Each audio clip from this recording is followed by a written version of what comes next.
Boa noite. A graça e a paz. O Deus Todo-Poderoso é o Deus que está nesse lugar recebendo a sua adoração e amor. A Ele toda a honra, toda a glória. O autor do cântico falava assim, eu não conhecia essa música, e eu estava prestando atenção na letra quando ele dizia que maravilhado, extasiado, eu fico ao ouvir o seu nome. Como você se sente na presença do Deus Todo-Poderoso? Como você fica na presença dEle, na casa dEle, no tempo de cultuar a Ele? Qual que é a sua posição? Você se sente maravilhado? Se sente extasiado? Ou está rolando, está acontecendo? O Deus Todo-Poderoso, o Deus Criador de céus e terra, o Deus que espera de nós essa adoração, é o Deus que está aqui nesse momento. E Ele, enquanto nós o adoramos, oferecemos o nosso culto a Ele, Ele quer também nos instruir, Ele quer trazer uma palavra aos nossos corações. Você está aberto para receber?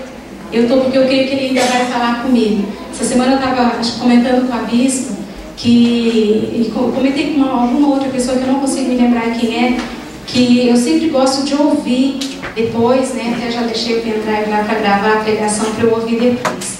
Saber direitinho, né? Porque aqui na hora não dá para, né, ficar ligado no trono e Deus manda falar e vai saindo, sai do script, é do jeito que Deus quer. Mas eu gosto de ouvir, e eu me lembro claramente de uma vez em que eu ouvi uma das pregações e Deus começou a tocar o meu coração. Eu não estou falando isso com soberba não, tá? Eu estou falando isso com toda a humildade, Deus conhece. Deus começou a falar comigo enquanto eu ouvia aquela pregação. Eu falei, Deus, como o Senhor é tremendo. Porque Deus falou comigo enquanto eu preparava a palavra. Deus fala comigo através de mim na hora que eu estou aqui na frente. Depois, ainda em outro momento, Deus fala. O nosso Deus é Deus de novidade. O nosso Deus é Deus de surpresa. Então prepare-se para ser surpreendido pelo recado de Deus no seu coração. Amém? Amém. Eu gostaria que você abrisse a sua Bíblia, por favor, no livro de 2 Coríntios, escrito pelo apóstolo Paulo, capítulo 4. Nós vamos ler dos versículos 7 até o 9. Enquanto você abre, eu quero contar a história de um garotinho, é um fato verídico. Eles estavam dois amigos, aproximadamente 8, 9 anos, a idade das nossas crianças que subiram lá para o culto agora. E então eles estavam brincando sobre um lago congelado. E em um determinado momento, uma parte do lago ela foi cedendo, eles não perceberam, e um dos garotinhos caiu ali. E seu amigo, em desespero, procurou de toda forma. Ele tinha a mesma complexão física, então ele não era mais forte que o amigo. Ele tentou de toda forma salvar, e as pessoas começaram a se aproximar daqueles dois garotos com aquela situação. E ele, com força que ele não sabia que existia nele mesmo, ele conseguiu trazer o amigo à tona, em cima daquela outra parte de gelo ali, aquela parte congelada. E as pessoas à volta, sabe o que elas gritavam? Elas gritavam, sai daí, é perigoso, você vai morrer, seu amigo vai morrer, você vai morrer junto dele. Sai daí. Nenhum adulto se colocou lá para tirá-lo dali ou para tentar salvar o amiguinho dele. Então ele salvou o próprio amigo. Então, passado todo aquele estresse, todo aquele momento, perguntaram para ele, o que te fez, né? O que te deu forças para tirar o amigo de lá? Você não via as pessoas falando para você ter cuidado, para você não ficar ali? Ele falou assim, não, eu não ouvi as vozes de ninguém. Olha que eles gritaram. Eu não ouvi vozes nenhuma. Tinha uma voz falando de mim que eu podia salvar, dentro de mim, dentro do meu coração, falando que eu podia salvar o meu amigo. E foi isso que eu fiz. Tá? Isso é um fato verídico. Às vezes, e eu fiquei pensando nessa história, que às vezes a gente ouve tantas vozes ao nosso redor, a gente ouve tantas opiniões, tantos conselhos, né? E de pessoas que não podem realmente nos ajudar e que precisam tanto ser ajudadas. E nós esquecemos de ouvir uma voz que pode falar forte ao nosso coração, que é a voz do nosso Deus. Então esse acontecimento, esse ocorrido com esses dois garotos, né, nos leva a prestarmos muito mais atenção na voz do nosso Deus. Você abriu aí, 2 Coríntios 4, 7 a 10, e está escrito assim, olha o que o apóstolo Paulo disse. 2 Coríntios, capítulo 4, a partir do verso 7, amém? Aprendi uma nova para ajudar vocês a encontrarem o texto hoje à tarde, através do pastor Celso. 2 Coríntios 4, ele fica logo após 2 Coríntios 3 e na frente de 2 Coríntios 5. Aprendi essa hoje, tá? Facilitou? Já achou? Amém? Vamos ler. Mas temos esse tesouro em vasos de barro, para mostrar que esse poder que a tudo excede, provém de Deus e não de nós. De todos os lados somos pressionados, mas não desanimados. Ficamos perplexos, mas não desesperados. Somos perseguidos, mas não abandonados. Abatidos, mas não destruídos. Eu quero orar. Pai, nós queremos, Senhor, nós lemos a sua palavra e nós cremos que a sua palavra é a verdade. Por isso, Senhor, ministra, por favor, os nossos corações com a verdade. O Senhor tem liberdade para falar no nosso meio. O Senhor tem liberdade para ministrar os nossos corações, o meu e dos meus irmãos, Pai, para que possamos crescer naquilo que o Senhor tem para nós nesse dia. Muito obrigada, Pai. Em nome de Jesus oramos. Amém? Amém? Esse texto é um texto bastante conhecido da palavra de Deus, né? E o apóstolo Paulo, nessa passagem, ele compara a mim e a você a um vaso de barro. O vaso de barro é um vaso frágil, que qualquer toque mais forte nele, ele pode se trincar e até se romper, se quebrar. O vaso de barro é um vaso barato, né? Existe porcelana chinesa que é muito mais cara do que vaso de barro. Então, ele é um vaso que é comum, é muito comum. E Paulo também se refere ao nosso corpo dessa maneira, como lugar da presença de Deus. A partir do momento que nós o recebemos, conforme João escreveu no capítulo 1 do seu Evangelho, ele fala assim que Deus, o Deus Todo-Poderoso, Criador dos céus e terra, deu-nos o poder de sermos chamados filhos de Deus. Ele nos deu poder para sermos filhos de Deus. Não é só o privilégio, Ele nos dá poder para tomarmos essa posição. Então é só aqueles que receberam a Jesus. Todos são criaturas de Deus, mas filhos são aqueles que receberam. Portanto, se tornam vasos. E o apóstolo Paulo fala aqui que nós somos vasos de barro, né? E ele fala que como lugar da presença de Deus, como vaso de barro, nós precisamos buscar maneiras de nos tornarmos mais resistentes diante do Deus Todo-Poderoso que habita em nós.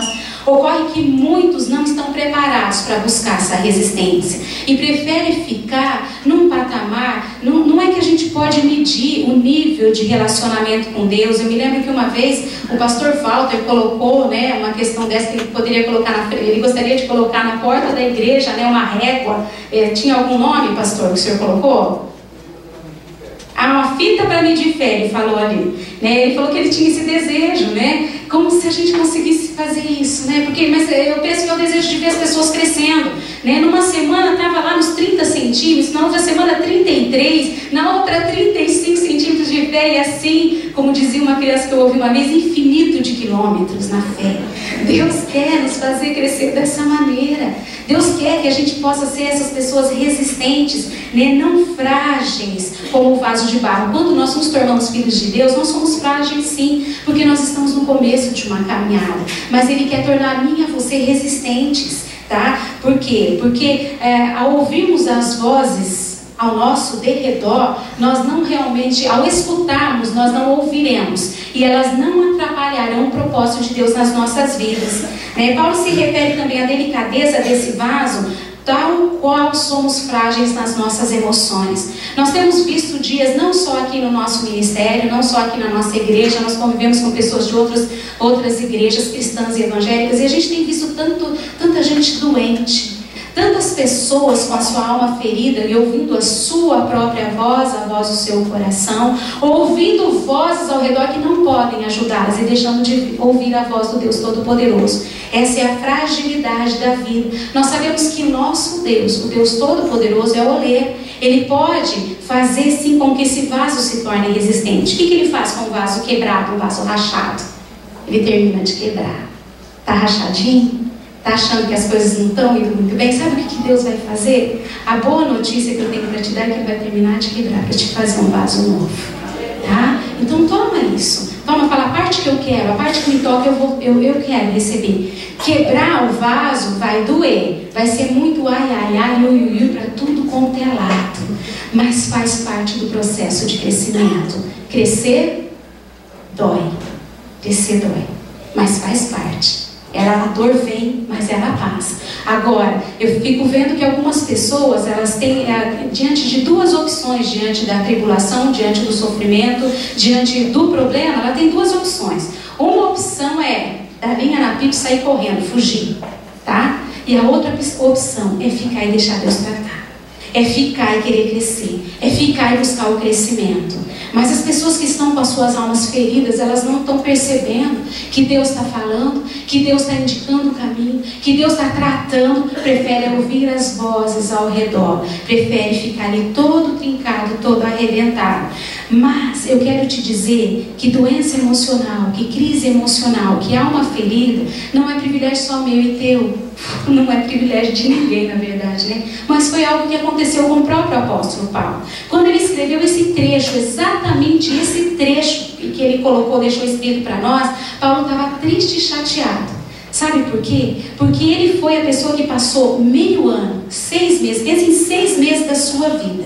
Ele passou 6 meses no meio daquele povo de Corinto, levando o evangelho. Ele passou 6 meses se dedicando àquelas pessoas, apresentando Deus Todo-Poderoso para a vida delas, apresentando o Jesus Salvador para elas. E, no entanto, elas não estavam recebendo com legalidade o apostolado do apóstolo Paulo. Estavam questionando algumas coisas. Eu fico pensando como as pessoas têm facilidade de questionar a sua liderança e não ver o Deus que está emanando da vida da sua liderança. Como as pessoas têm facilidade de questionar as falhas, porque eu falho, você falha, eu peco, você peca. A liderança peca. Peca ou não peca, nossos bispos? Vocês pecam também?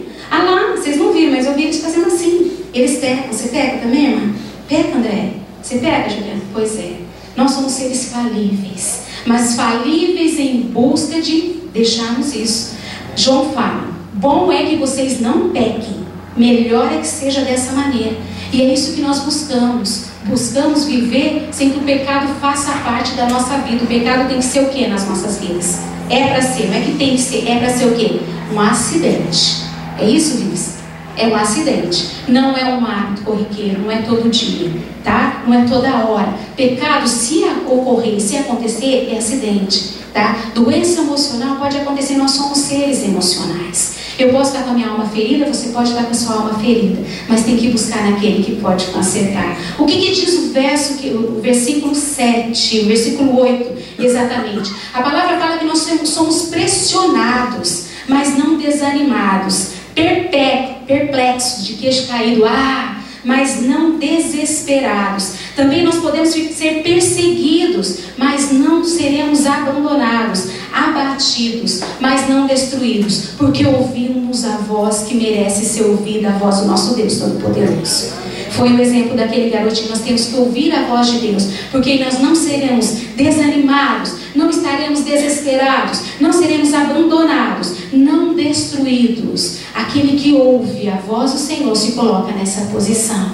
Aquele que não ouve vai ficar com eu por muito tempo, até o momento que resolver, meu filho, né? E o apóstolo Paulo, ele estava meio chateado, meio ferido ali na sua alma, né? E aí ele escreveu sobre a decepção dele, e não era para menos, né? Como eu falei, ele passou tanto tempo ali a serviço do Deus Todo-Poderoso, servindo aquelas pessoas, e as pessoas, depois de ouvir sobre a salvação, sou salvo, depois de conhecer o Deus Todo-Poderoso, eu tenho esse Deus, Paulo, você não serve mais, tchau, pica-pau, pode ir embora, né? Não tem mais espaço para você, eu já sei de Deus, você já me serviu, então pode ir embora. Como se ele fosse uma pessoa sem alma, sem sentimentos, e uma pessoa que não tivesse menor valor. Quando ele foi o homem que evangelizou todo mundo conhecido da época, grande, né? Grande, o Deus grande na vida desse homem, um homem do grande Deus. Ele estava decepcionado ali, ele estava pregando, ensinando aquela gente.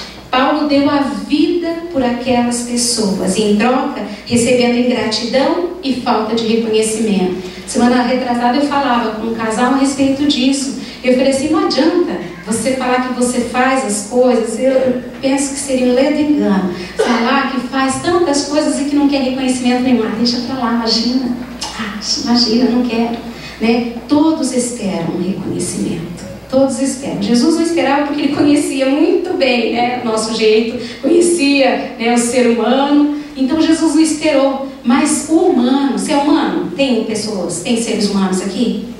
Tem alguns, eu vi alguns tentando fazer. Pois é, o ser humano, ele espera algum reconhecimento em algum momento. Ele espera, né? E Paulo, ele era como eu e você, de carne e osso, tá? Pequenininho, acho que era bem do meu tamanho, um homem baixinho, né? E ele era pessoa, ele era gente. Então ele esperava, ele não teve aquele conhecimento, estava com o coraçãozinho dele magoado. E ele viu, né, que a decepção estava mexendo com ele. A ingratidão é uma das coisas que mexe com o coração humano. Você já sentiu ingratidão com relação a você? Você fez, e aí você falou, puxa vida, olha só. Mas Deus vale a pena, né? O pastor Pedro sempre fala, né? A ingratidão existe desde sempre, gente. 33, né? Na era cristã, no ano 33, Jesus curou 10 leprosos. Quantos voltaram para agradecer e reconhecer? Só um, né, amada? 10%. E hoje acho que esse índice deve estar bem menor. Mas vamos lá. A ingratidão é uma das decepções que o ser humano sofre. E por isso fica meio chateadinho, meio tristinho, igual Paulo, desculpa. Né? A traição, a falta de perdão, o abandono, calúnia, mentira, injustiça, infidelidade, deslealdade, desprezo, falsidade, inveja, amargura, fingimento. A lista é grande. A lista é muito grande. Aí você pega essa lista aqui que eu te passei e você fala assim, eu já sofri com decepção, que as pessoas me fizeram isso e isso, aí vamos enumerar. Tem muito mais coisas que causam decepção e traz ferida na alma.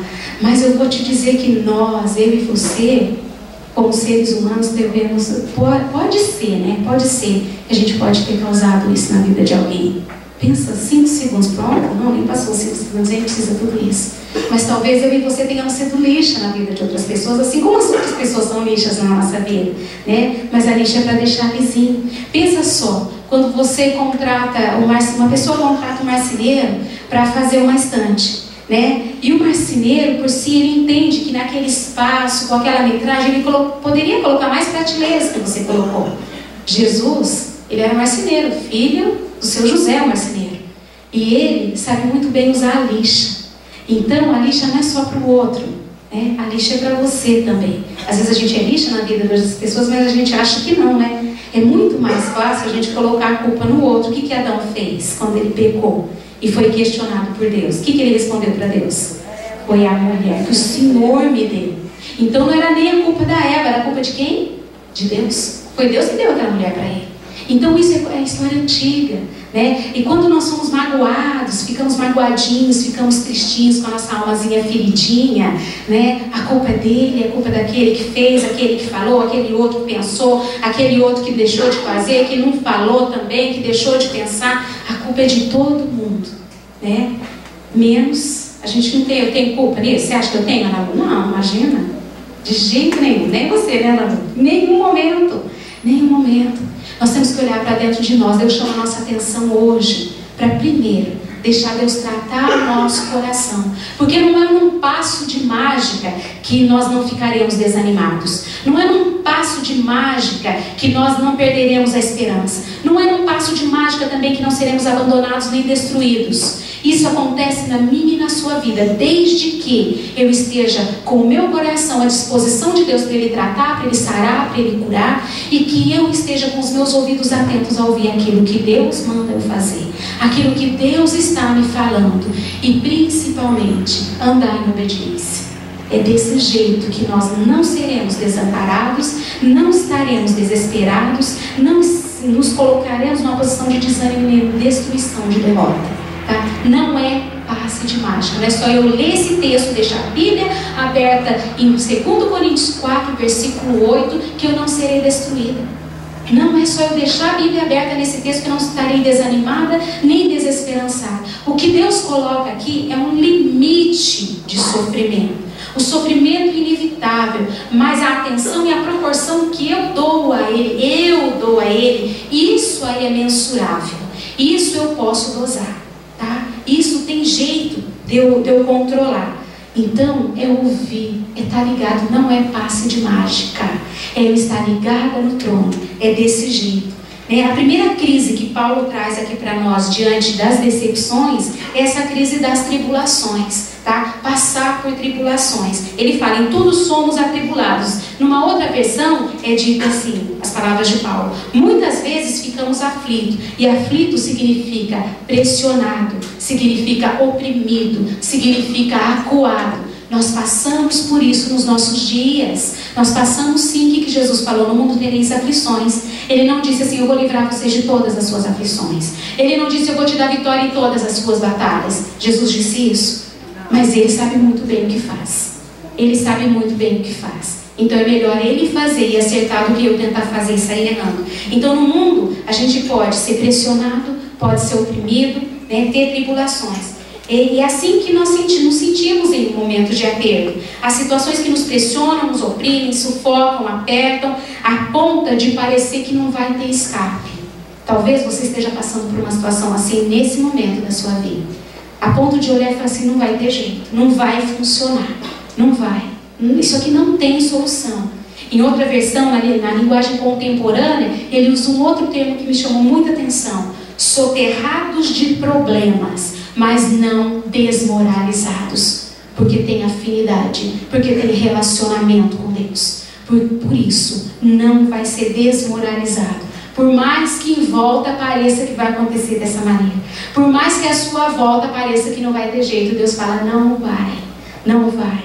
Eu te chamo para você não se desanimar, para você não ficar enterrado, para você não se sentir desmoralizado. Eu devolvo a tua dignidade onde ela foi perdida, porque eu posso restituir o que for na sua vida. O Deus que eu creio faz isso. Então o limite da pressão na minha e na sua vida, o limite de se sentir acuado é esse, é de não nos sentirmos desanimados, porque o Deus que está em nós nos anima. O limite é esse. Deus não quer que nós chegamos a esse limite. O limite é realmente se sentir desanimado e deixar que as coisas realmente aconteça o que acontecer, tanto faz, como dizia minha mãe, né? Chover para cima como chover para baixo, impossível, né? Chover de baixo para cima. Mas ela falava assim: tem gente que vive desse jeito, tão desanimado, tão se arrastando, tão com a cabeça baixa, né? Que tanto faz o que acontecer. O limite é esse: não se sentir desanimado. E é nesse lugar que Deus entra quando você tem um relacionamento com Ele. É nesse lugar que Deus se apresenta na minha e na sua vida. Quando nós estamos ligados a Ele, quando nós nos relacionamos intimamente, quando nós buscamos a face do Senhor, quando nós ouvimos a sua voz, quando temos afinidade com a palavra do Senhor e meditamos nela, como diz o salmista, dia e noite. Esse é o limite. E Deus não nos deixa chegar até esse limite, o limite do desânimo. Por isso, levanta a tua cabeça e anda. Cutuca a pessoa que está à sua direita. Espera que depois a outra pessoa vai dizer a mesma frase para você. Cutuca. Agora você vai olhar para um lado, olhar para o outro e dizer assim: Deus te levanta. Levanta essa cabeça. Cabeçona.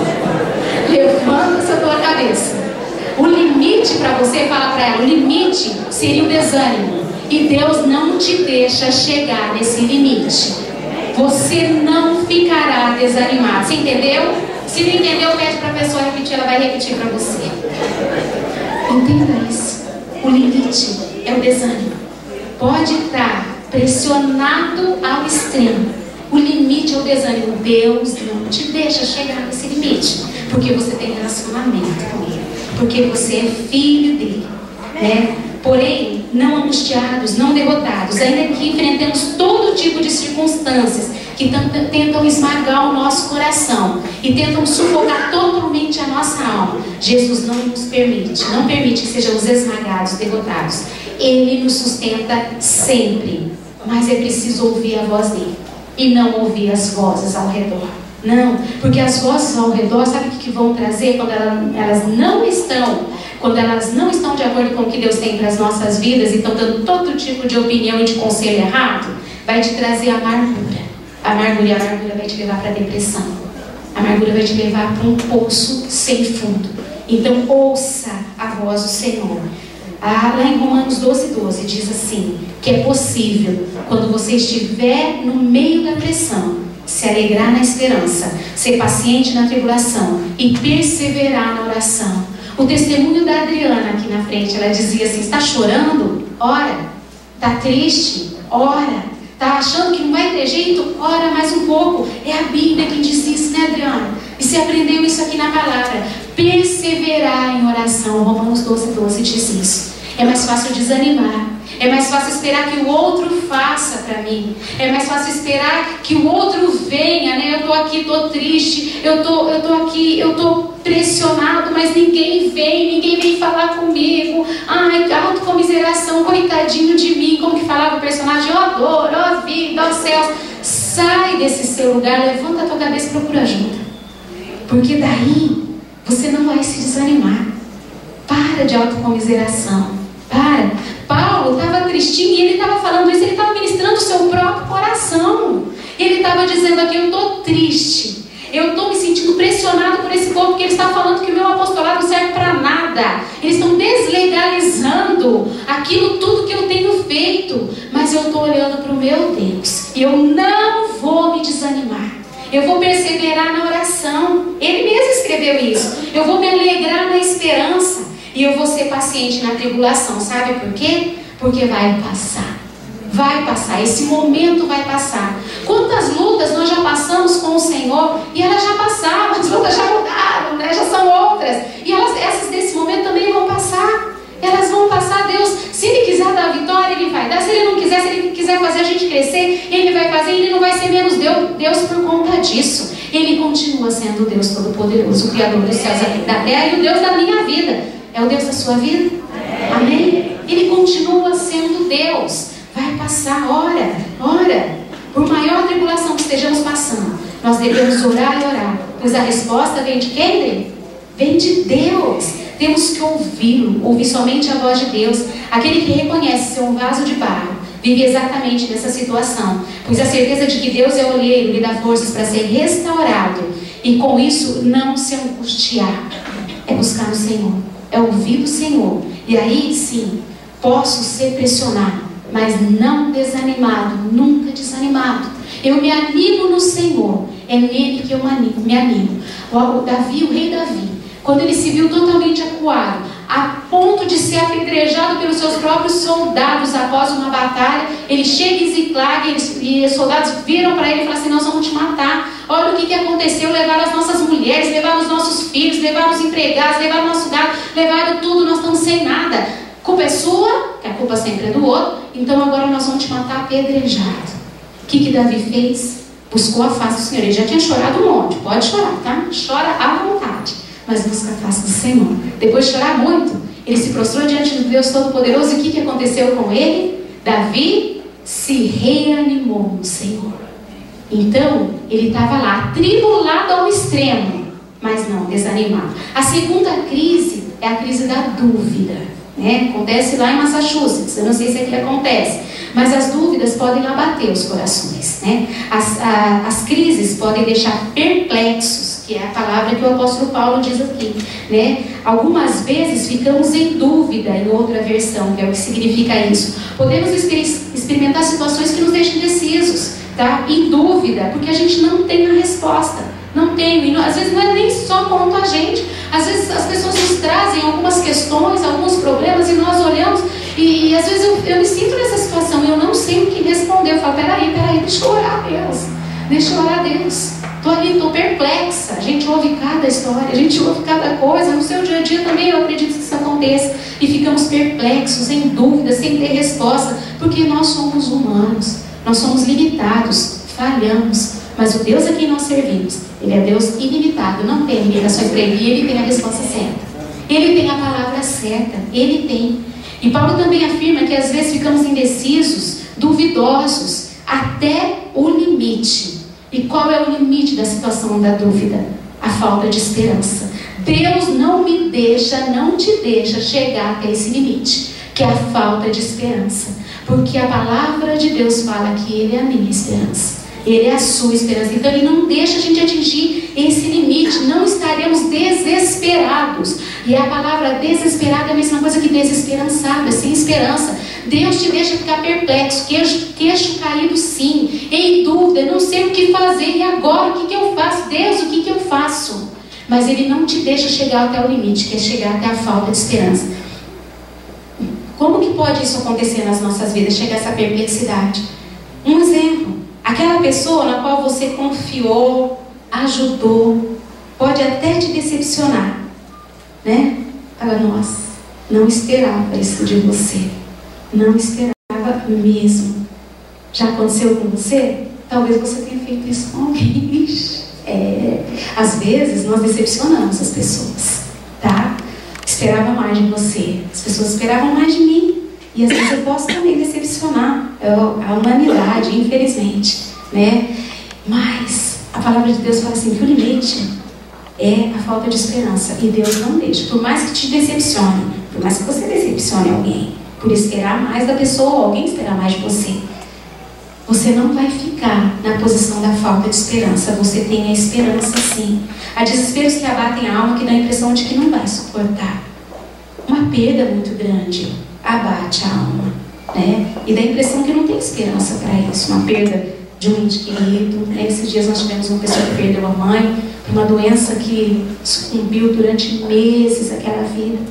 E ela tinha esperança da cura, mas ela continua firme no Senhor, porque Deus curou de alguma forma, mas ela não está mais adoentada, não está mais enferma. Deus curou, né? Deus fez do jeito dele, do modelo dele, né? É dele o jeito, é dele o reino e é dele o tempo. Nós somos só servos, como diz a canção, né? Tem coisa que a gente acha que não vai suportar. A nossa fé, esperança e confiança em Deus são provados até o limite. Por essa razão Paulo afirma que, embora ficasse perplexo, ou seja, sem resposta em certas crises que ele enfrentava, ele não se desesperava. Nunca ficamos sem esperança. A sua esperança é Jesus. Olha para a pessoa do seu lado e fala, a sua esperança está em Jesus. A nossa esperança vem de Deus. Está entendendo isso, Tiago? A nossa esperança vem de Deus, amado. A nossa esperança vem de Deus. Na linguagem contemporânea, essa parte do versículo, ele diz assim, ó, não sabemos direito o que fazer, mas sabemos que Deus sabe muito bem o que fazer. Nessa parte do versículo, ele diz que a perplexidade é isso. Eu não saber o que fazer em determinadas circunstâncias, mas a minha esperança é que o meu Deus sabe exatamente aquilo que Ele vai fazer com essa situação, nesse momento da minha vida. Deus sabe, pronto, acabou, fim de festa, é desse jeito, Deus. Então faz, Deus, por favor, faz, Deus, faz, eu estou aqui esperando. Dúvidas são sinônimos de perda de esperança em Deus. Eu vou te dar um exemplo aqui. Jó, quando perdeu tudo que tinha, entrou em profunda crise existencial. Mas, pelas dúvidas que ele tinha em relação às causas do seu infortúnio.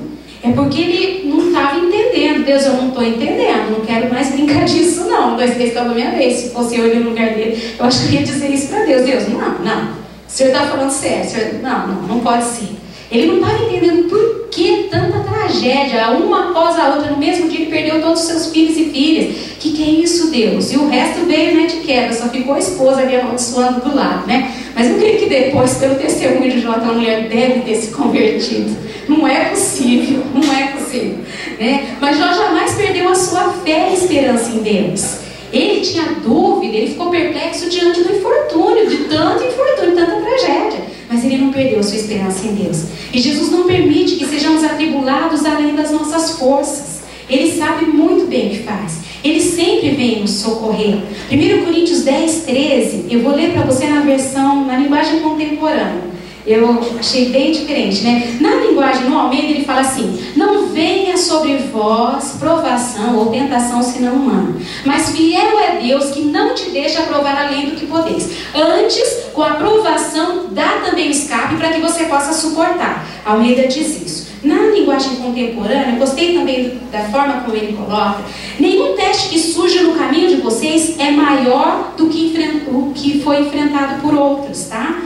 Tudo que vocês precisam lembrar é que Deus não deixará que vocês fracassem. Ai, que lindo! Ele nunca permitirá que sejam pressionados além do limite. O limite é a falta de esperança. Deus não deixa chegar lá. Mas estará sempre com vocês para ajudá-los a vencer. Amém. Amém. O Deus que eu creio é desse jeito. É desse jeito. Esteja afinadinho com Deus. Sintonizado em Deus, porque essa promessa Ele vai cumprir na sua vida e na minha. Esteja ligadinho no Senhor. Anda em obediência, em comunhão, ligadíssimo no trono. Essa promessa Ele vai cumprir na minha vida e na sua vida, amém? As perseguições vindas de inimigos da fé cristã são o terceiro tipo de crise, tá? Ele coloca, então, ali, são 4 crises, então no número 3. E ele citou assim, perseguidos. A palavra perseguido significa excluído, expulso, mas significa também importunado, significa atormentado. Dá a entender a oposição do mundo, às vezes até da família, contra a nossa fé em Jesus. Eu me lembro de um caso que a gente conheceu, um rapaz, na época que a gente era jovem, estava no grupo de jovens lá no outro ministério que a gente fazia parte, e aquele moço se converteu de fato, ele guardou o coração em Jesus, né? Mas às vezes as pessoas têm um preconceito, né, com os crentes, né? E daí a mãe dele falou assim: eu prefiro ver ser morto do que você lá dentro daquela igreja de crente. Misericórdia. A mãe dele falou. E aquele moço, um dia ele tinha uma motoquinha, né? Nem existia bis, né? Nem essas maiores assim, né? Era meio uma preta, né? Porque acho que era, como que é, Garelli, era, sabe, né? Tem gente que não conhece, então você procura lá na internet, no Google, tá? Tinha um negocinho, parece uma bicicletinha elétrica chamada Garelli, Monarenta. E aquele mobilete, era mobilete, olha lá, tem gente que sabe, olha lá. Fica ligado. E, né, vamos rir um pouquinho porque vem a parte trágica. Um dia ele saindo do trabalho, ele era auxiliar de enfermagem, ele saiu do trabalho, parece que estava indo para casa, ali perto da rodoviária, ele sofreu um acidente, entrou em coma e morreu. Né? Eu quero crer que ele morreu em Jesus, né? Quando eu chegar lá no céu, né, vamos saber se vai poder reconhecer, conversar, depois a gente vê essa outra parte da conversa. Né? Mas, olha só, perseguição da própria mãe. Prefiro ver você morto do que você dentro daquela igreja dos crentes. Às vezes as pessoas acham que é melhor estar lá, né? Se embrenhando por um mundo cheio de coisa ruim, nem preciso citar, do que estar caminhando em Jesus. Que pena. Perseguição, a gente está falando de perseguição, terceiro tipo de crise, né? A oposição do mundo contra a nossa fé. Não podemos esquecer que o próprio Jesus nos preveniu que devido ao nosso comprometimento, está ouvindo? Repete aí, comprometimento. Agora repete também, relacionamento. Guarda isso. Devido ao nosso comprometimento, devido ao relacionamento com Deus, poderíamos ser perseguidos. Eu não estou falando de religiosidade nem de temperamento, tá? Porque tem gente que se esconde atrás do evangelho, né? E acha que está abafando. É triste isso. Misericórdia, misericórdia. Eu estou falando de relacionamento. Eu estou falando de comprometimento com Deus, tá? E às vezes acha, né? Sou crente, falo mesmo. Sou crente, sou desse jeito. Sou crente, faço mesmo. Peraí. O que Jesus faria nesse momento? Comprometimento, relacionamento. Jesus falou que devido a isso poderíamos ser perseguidos. Porém, conforme Paulo, ainda que sejamos duramente perseguidos por causa do nosso amor a Jesus, nunca ficamos desamparados e nem desprotegidos. O nosso Deus, Ele é torre forte. Ele é nosso escudo e fortaleza. Ele nos guarda e nos protege no meio da perseguição. Em todo o tempo, o nosso Deus é conosco. Ainda que tenhamos inimigos, nunca nos falta um amigo, diz na NTHL, na nova tradução da linguagem de hoje. Né? Pode ser que você seja perseguido, mas não vai te faltar um amigo. Deus nunca te desampara. Cutuca, acorda a pessoa do teu lado e fala assim: Deus não te desampara. Ele está com você. Ele sempre está com você. Ele nunca ainda vai te deixar faltar um amigo, mas abre a tua bocona e pede socorro. Tem gente que acha que a gente tem que adivinhar, e a palavra de Deus fala que os adivinhos não herdarão o reino dos céus. A pessoa que está do teu lado não pode adivinhar, porque dela vai para o inferno. Então abre a tua boca e pede socorro. Não vai te faltar um amigo, Deus manda o socorro. Então pede. Deus vai te mandar um amigo, amigos que nos amparam com a sua companhia, com a sua amizade, com a sua oração. Basta buscar naqueles que o amam verdadeiramente e não naqueles que estão amargurados. Eles também precisam ser amparados. A física, né, fala que os opostos se atraem. Mas tem uma outra lei que rege aí a humanidade, que quando tem um amarguradinho, ele senta do lado do outro amarguradinho, eles ficam falando amarguras e falam das amarguras. Aí chega o terceiro amarguradinho e vai falar de amargura. Por favor, não. Procura quem pode te ajudar. Procura quem está ligado no trono. Porque o outro, o amarguradinho, também precisa de ajuda. Né? Deus não quer que estejamos nessa posição. Por mais que as pessoas nos persigam, persigam aqui na terra, Deus jamais nos desamparará. E se o buscarmos de todo o coração, Salmos 9, versículo 10, diz assim: em ti confiarão os que conhecem o teu nome, porque tu, Senhor, nunca desamparará os que o buscam. Deus nunca vai desamparar. Deus nunca, jamais vai te desamparar, né? A linguagem contemporânea diz assim, dessa parte dessa terceira crise: estamos espiritualmente aterrorizados, mas Deus não nos abandonou. Aconteça o que acontecer, está aterrorizado, Deus não te abandona. Deus está com você. Olha para o lado e fala: você entendeu? Você está entendendo? Fica ligado nele. Deus não te abandona. Entenda isso. E eu quero então finalmente falar do quarto tipo de crise. Está aqui comigo? Vem aqui. Está abatido. Abatido, apatia é uma das coisas que devemos deixar, que está escrito ali naquelas 70 e tantas palavras que não são mágicas, que temos que abandonar, né? Apatia, abatimento, né? Na nova tradução da linguagem de hoje fala assim: às vezes somos gravemente feridos. Abatimento é isso. Sabe aquela dor profunda na alma que parece que está doendo no físico? Aquela dor que parece que não vai ter fim nunca. É como se cravasse um punhal no peito e ainda desse uma cutucada e girasse para um lado, girasse para o outro. Aquela dor, né? Abatimento, né? Significa também enfraquecimento, debilidade, se sentir realmente fraco. Ficamos assim em algumas situações na vida. Nós somos humanos. Talvez um ou outro aqui possa dizer para mim: não, eu nunca me senti desse jeito, aleluia. E quero que não se sinta. Eu já. Mas a palavra fala que a gente pode se sentir abatido num momento ou outro, mas não posso permanecer lá. Que lá não é lugar para colocar uma caminha com um colchão ortopédico ou colchão de mola bem confortável e ficar lá. O abatimento não é lugar para me deitar e me refestelar. Não. Mas não destruídos. Quando o abatimento acontece, nos sentimos realmente feridos na alma, feridos no coração. Eu disse que nós somos seres emocionais, pode acontecer, mas jamais nos damos por vencidos. É isso que Paulo fala: abatidos, mas não destruídos. Está abatido na sua alma, ligado no Senhor, você não vai se sentir destruído. Pode perder a batalha, mas a guerra jamais. Na linguagem contemporânea fala assim: caídos, mas não derrotados. Paulo fala que nós somos mais que vencedores. Nós estamos em dias de Olimpíadas, fantástico, né? De quando dá eu dou uma olhada lá, vejo lá como que tá aqueles esportes, como as pessoas se superam, né? E eles estão em busca das medalhas. É claro que principalmente a medalha de ouro. A medalha de ouro é para vencedor, a medalha de prata é para o segundo vencedor, a medalha de bronze é para o terceiro. Só que Paulo fala que nós somos mais que vencedores, é zerinho, tá? Não é nem primeiro nem segundo, não, é o zerinho, tá?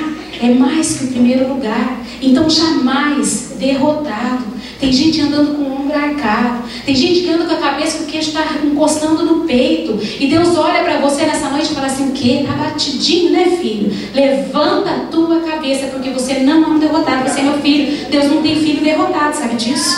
Deus não tem filho derrotado. Deus te chama para olhar para cima. Deuteronômio fala que Deus chama os filhos dele por cabeça e não por cauda. A cauda se arrasta e vai lá no finalzão do corpo. Deus chama por cabeça. Levanta a tua cabeça, se relaciona intimamente com Deus, porque Ele te chama como mais que vencedor. Deus te chama como mais que vencedor. Conforme Paulo escreveu aos crentes de Roma, em todas as crises que enfrentamos, somos mais que vencedores por meio daquele que nos amou. Porque eu estou bem certo que nem a morte, nem a vida, nem anjos, nem principados, nem coisas do presente, nem do porvir, nem poderes, nem altura, nem profundidade, nem qualquer outra criatura poderá nos separar do amor de Deus que está em Cristo Jesus, nosso Senhor. Nada, nada. O que Paulo está escrevendo aqui, descrevendo, e que Paulo está dizendo para mim e para você, que nada pode me separar, pode te separar do amor de Deus. Se eu quiser ficar ligada no amor de Deus, se eu quiser ficar arraigada no amor de Deus, nada pode vir, a luta, a tribulação que for, a perplexidade que for, o abatimento que for, a perseguição que for, eu não estarei separada do amor de Deus. Você não estará separado do amor de Deus. É isso que ele está dizendo. É que por mais abatido que possamos estar com algo que aconteceu conosco, jamais estaremos destruídos quando invocamos o nosso Senhor, Jesus Cristo. Como o Senhor nos diz no Salmo 145:14, o Senhor sustenta a todos os que caem e levanta todos os abatidos. O que Deus está dizendo aqui? O que Ele está querendo me dizer aqui? Talvez em um determinado momento da minha vida eu me sinta nessa situação de abatimento. Não é lugar para ficar, mas eu tenho alma, eu tenho emoção. Pode ser que eu me encontre nesse lugar, mas Deus está olhando para mim e fala: esse não é o seu lugar. Se levanta daí, sai rapidinho, porque você não é derrotado. Você não é derrotada. Levanta a tua cabeça para que isso aconteça, tá? Para que nós não sejamos derrotados, é preciso ouvir Deus, né? Não ouvir as vozes ao nosso redor, porque senão a gente não vai estar entendendo o propósito de Deus para as nossas vidas. É preciso buscá-lo, é preciso ter comunhão com Ele, nos desvencilharmos das coisas que nos impedem de viver uma vida com o nosso Deus. Vícios impedem. Tem gente que não é só viciado em cigarro, em bebida, não. Tem gente que é viciada em mentira, tem gente que é viciada em pecado. Deus está falando assim: se desvencilhe dessas coisas. Olha para mim, o que eu tenho para você é isso. Você precisa me conhecer na palavra, na leitura da palavra, no estudo, na meditação da minha palavra, porque isso vai te libertar, isso vai te fazer crescer, isso vai te tirar da perplexidade, isso vai te tirar da tribulação, isso vai te fazer entender a perseguição, isso vai te tirar da apatia, do abatimento. Olha para mim, se relaciona comigo. E é preciso ter comunhão com o corpo de Cristo, onde nós somos chamados. Nós precisamos dar valor ao que é eterno. A gente vive num mundo onde tantas coisas são valorizadas e o que é eterno está ficando meio de lado. Dê valor à sua vida eterna. Eu dizia outro dia sobre a alegria da salvação. Tem gente que já nem sabe mais o que é isso. Jesus morreu na cruz do Calvário para te salvar. Jesus te dá a salvação. Isso tem que provocar alegria no teu coração.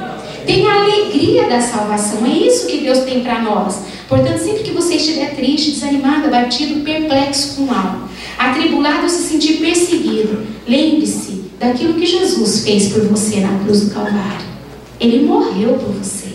Ele passou todo aquele sofrimento por você. Ele suou sangue por você.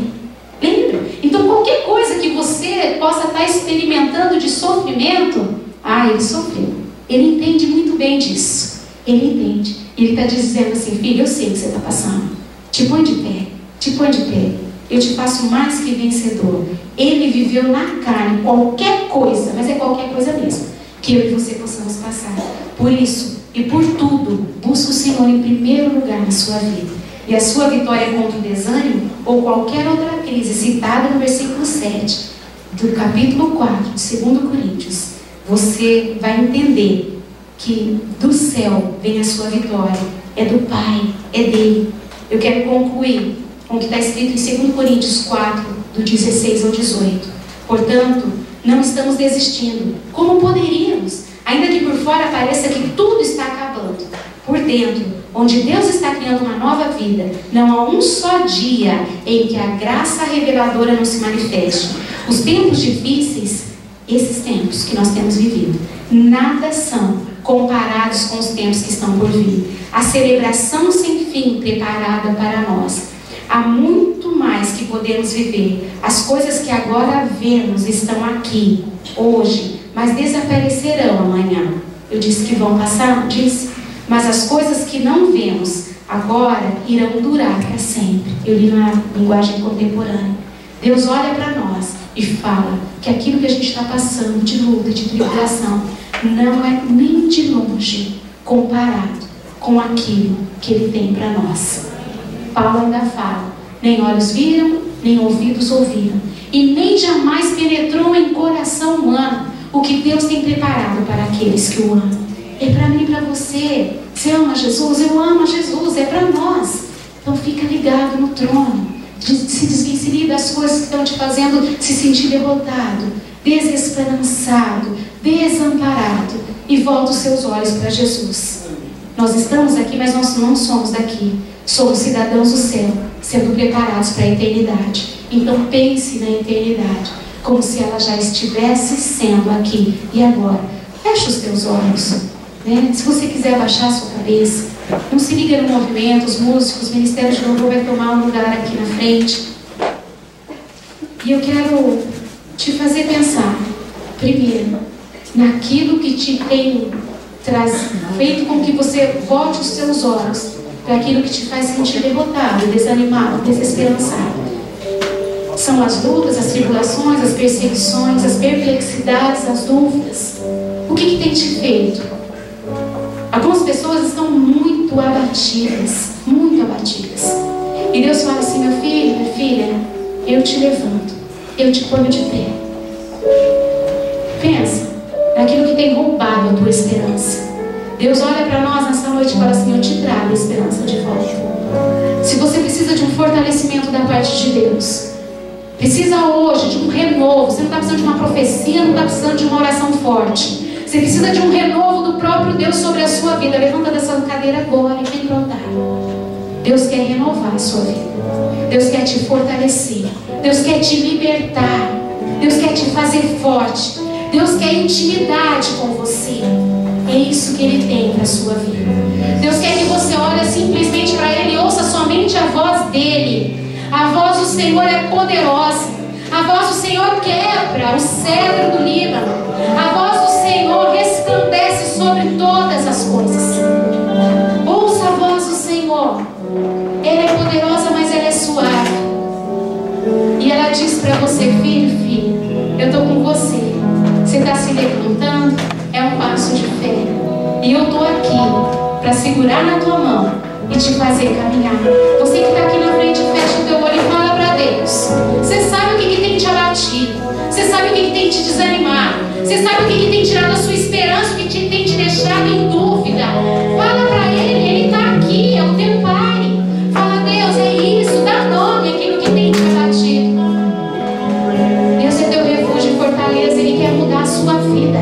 Ele quer mudar a tua história e falar assim: eu sou aquele que te sustento. Eu te amparo. Eu te animo. Eu estou aqui. Pastores, intercessores, obreiros, vamos orar com os nossos irmãos aqui na frente. Existe uma unção de cura nessa noite, nesse lugar. O poder de Deus está aqui liberado para trazer cura e libertação nas vidas. Mas Deus quer ouvir da sua boca. Você que está aqui na frente, Deus quer ouvir da sua boca, do seu coração, da voz que emana do seu coração aquilo que você precisa. Ele quer te libertar. Entrega para o Senhor. Entrega para Deus. Ah, Pai, o Senhor conhece, Senhor, os corações aqui na frente. O Senhor conhece os seus filhos e filhas, em corações gritando, em corações clamando pelo teu socorro. E o Senhor está aqui socorrendo. Deus, obrigada, Senhor. Obrigada, Senhor, porque o Senhor traz, Senhor, uma nova perspectiva aos nossos corações. O Senhor tem traçado nova história na vida de pessoas aqui, Senhor. E nós te agradecemos por isso. Porque o Senhor é esse Deus grande, esse Deus forte. E por mais que estejamos na caminhada, nós sempre queremos e precisamos e necessitamos